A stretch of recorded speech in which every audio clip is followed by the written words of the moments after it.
সকলকে স্বাগত জানাচ্ছি এই গৌতম টিভিতে। যে যেখান থেকে দেখছেন সকলকে স্বাগত। আজকের বিষয়টা হলো চিকেন নেক। আপনাদের হয়তো মনে আছে যে এই খুনি ইউনুচ্চা, ভণ্ড ইউনুচ্চা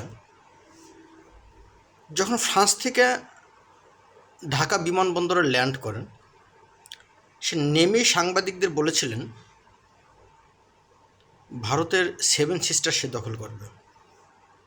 বলেছিলেন বাংলাদেশের অশান্তির কারণ যদি ভারত হয় তাহলে 7 সিস্টার অক্ষত থাকবে না। এবং তার যে জঙ্গি কিছু উপদেষ্টা আসিফ মাহমুদ, সজীব ভুইয়া, মাহফুজ, নাহিদ ইসলাম, তারা বলেছিল চোখে চোখ রেখে কথা বলবে।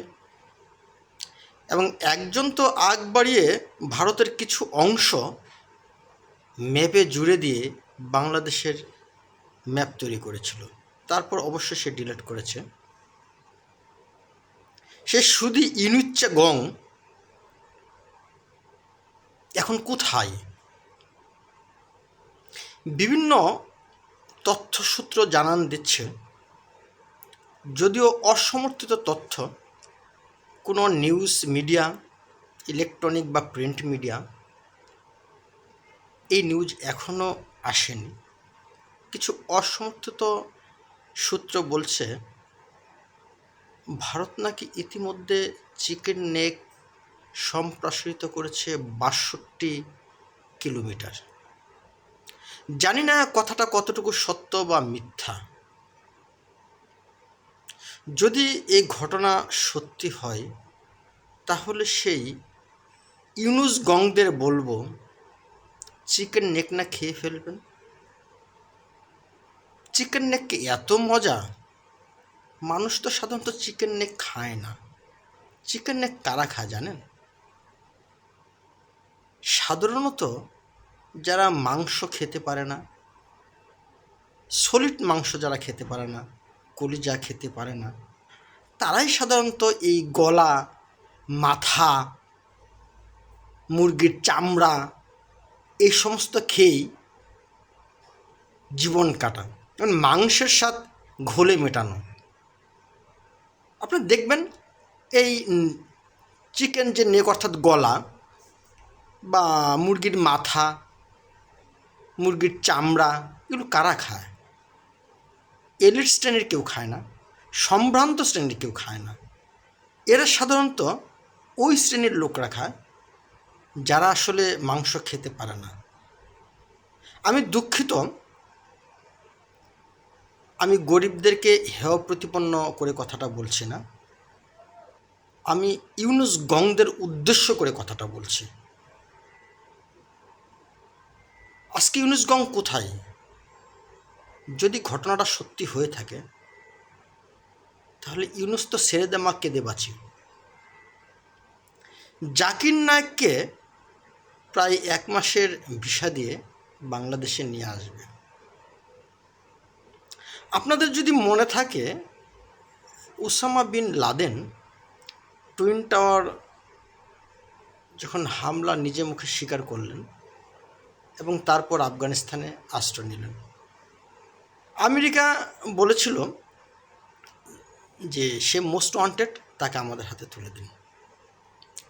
যদি সেই ঘাউরা মুসলমানরা অর্থাৎ আফগানিস্তানরা তাদের কথা শুনতো তাহলে আজকের এই আফগানিস্তানটার করুণ পরিণত হতো না। লক্ষ লক্ষ লোক মারা গিয়েছে, দেশটা ধ্বংস হয়ে গেছে, বেকারত্ব বেড়েছে, নারী ঘর থেকে বের হতে পারে না, ক্ষুধার যন্ত্রণায় কাতর হচ্ছে, ছোট ছোট নাবালিকাকে সেই ষাটোর্ধ্ব বৃদ্ধের কাছে বিয়ে দিচ্ছে। এই হলো আফগানিস্তানের অবস্থা। আমার কাছে কেন যেন মনে হচ্ছে বাংলাদেশ সেই ওসামা বিন লাদেনের কাছ থেকে শিক্ষা নিয়েই হয়তো বা জাকির নায়েককে আসতে দেয়নি। তারা হয়তো বুঝতে পেরেছে যে যদি আমরা জাকির নায়েককে আসতে দিই তাহলে হয়তোবা আমাদের পরিণতিটাও ঠিক সেই আফগানিস্তানের মতো হতে পারে। আফগানিস্তানের একটা জিনিস ছিল, তাদের আয়তন অনেক বেশি এবং জনসংখ্যা খুবই কম। তারপর তারা অনেকেই পাহাড়ের গুহায় বিভিন্ন জায়গায় আশ্রয় নিতে পেরেছিল। কিন্তু বাংলাদেশে সেরকম পাহাড় নেই, পাহাড়ের গুহা নেই যেখানে আশ্রয় নেবে। বাংলাদেশে একটা পটকা ফুটলে মানুষ যে দৌড় দিবে, এত জনবসতি, মানুষের পায়ের নিচে চ্যাপ্টা হয়েই তো কয়েক লক্ষ লোক মারা যাবে। সেখানে তো ভারতের বোমা ফেলতে হবে না, ভারতের মিসাইল ফেলতে হবে না, ভারতের কিছুই ফেলতে হবে না। এরা নিজেরাই নিজেদের পায়ের নিচে চ্যাপ্টা হয়েই মারা যাবে। আমার মনে হয় সে ইউনুচ্চাগং, এই বুড়ো খাটাস, এই বুড়ো শয়তান, হয়তোবা সে বুঝতে পেরেছে যে জাকির নায়েককে আশ্রয় দেওয়া মানে সেই আফগানিস্তানের করুণ পরিণতি বাংলাদেশের ডেকে নেয়া।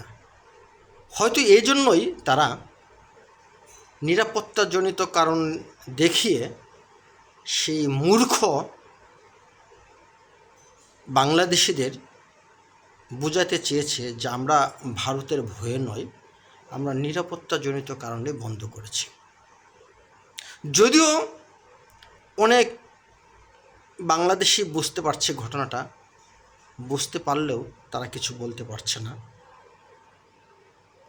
জাকির নায়েক বাংলাদেশে আসা এবং চিকেন নেক দখল হয়তো একটা যোগসূত্র থাকতে পারে।